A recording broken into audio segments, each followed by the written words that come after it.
Ooh, y'all be cheating? I mean, I stay cheating. Faithful for what? Look, let's ride out and get into gear on this episode of Cheating is Normal, or isn't it? On Katrina's Car Chronicles.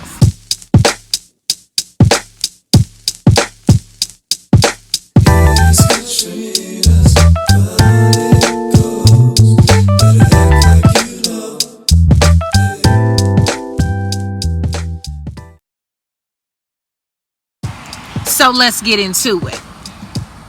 This is Cheaters Anonymous. Hi, my name is Katrina Rogers and I'm a cheater. Hi, Katrina. It's real. Now, everybody cheats.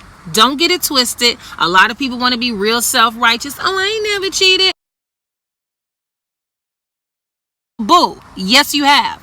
If you've not cheated in a dating relationship, you've cheated your family, your brother or your sister, or your mother or your father or your grandparents. You've cheated. And the most important one that we seem to overlook is we cheat ourselves. But I'll get into that in a moment. Let's talk a little bit about the definition of cheating.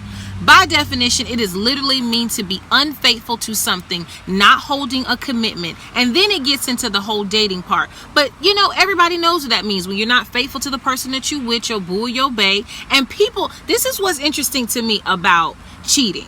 So coming from somebody who has cheated, I'm not going to talk about other people. I'm going to talk about me. Okay. Coming from somebody who has cheated before, I cheated, and usually cheating comes from a lack of something. So selfishness on the part of the person who is the cheater, and usually their needs is not being met. Okay. And so we feel justified in the reason why we are doing what we're doing. If you was doing what you was supposed to be doing, I wouldn't be doing what I'm supposed to be doing. And 9 times out of 10, most of the time, we don't tell nobody. We just end up getting caught.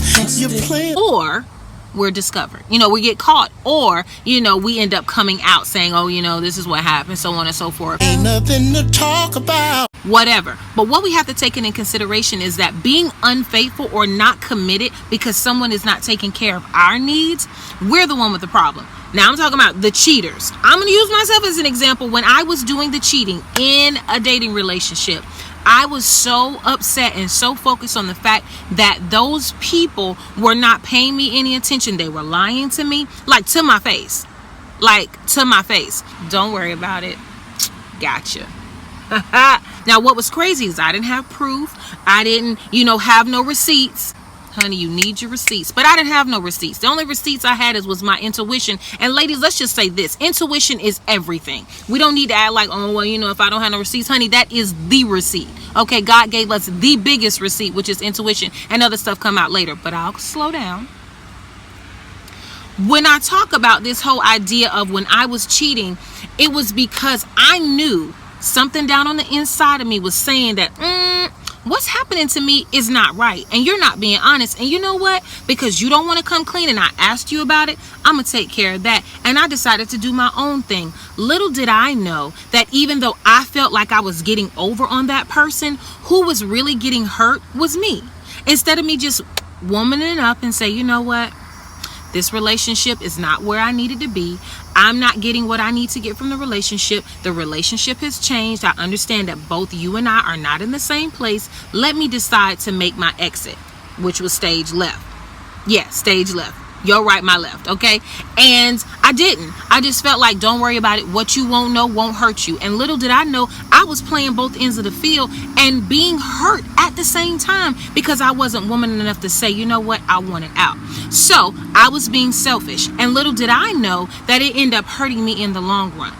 So fast forward, talking about dating cheating. Okay, again, this is about me. This is not about y'all. I'm just talking about me being the cheater. Okay, that's dating relationships that I've cheated because of my own selfish ness and my lack of neglect. I wasn't being taken care of. I was being neglected, and so because of my lack and my negligence, or that I was feeling negligent, the boy sat in the chair next to the desk. I chose to do my own thing. Okay, so that's dating relationships. Let's move on over to family. How can you cheat on your family? So because my family didn't understand me, I was dealing with some level of being misunderstood as a child. I felt like, I knew what the rules were. I knew what I was supposed to do. But you know what I thought? Since y'all don't understand me and since y'all not getting it, y'all can't hear me, what I'm going to do is I'm going to cheat in this area. And cheating is basically being dishonest. Not committing to what you said you were going to do. And so clearly the rules had been established. Clearly I knew exactly what was required of me, but I thought, since y'all can't hear me, since y'all not listening to me, I'll cheat in this relationship with my family. I'll do what I want to do. I'll sneak out. I'll date who I want to date. I'll do what I want to do. I'll talk to who I want to talk to because I feel like my needs were not being met again. So instead of being able to communicate, I didn't know how to effectively communicate without being upset. So what my response was what? I'm gonna cheat because you can't hear me. So I'm gonna do something to you so that I can feel better. But again, I never felt better. I still was unfulfilled, and it felt good. I ain't gonna lie to you, it felt good for a minute. You know what I'm saying? They don't know what's going on. You know, nobody ain't paying no attention, so on and so forth. But little did I know they was paying all the attention, and the one who was really getting hurt in the end was me. Number 3, boom, example, how I was cheating. I cheated on myself. And this is the area, although I'll say this, cheating on myself I was so focused on trying to make other people happy, trying to fit in, trying to not be rejected, to where I was putting on mask, playing pretender, just so that you would reject me, just so that you won't talk to me. Oh, you know, I as long as you're happy, as long as you're comfortable, I had a commitment to myself, but I felt like commitment versus acceptance. I'm gonna go with acceptance for 200, Bill. And it was sad because I was still hurting, because even after all that I had done, we still don't like you.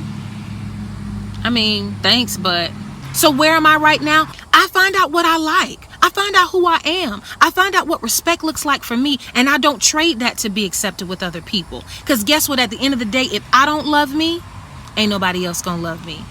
Well, guys, that's all the time I have for today. I just hope that you guys were able to walk away with something, knowing that cheating, although it might be normal for everybody else, it does not have to be normal for you. I look forward to seeing you guys next time on Katrina's Car Chronicles. Peace and love.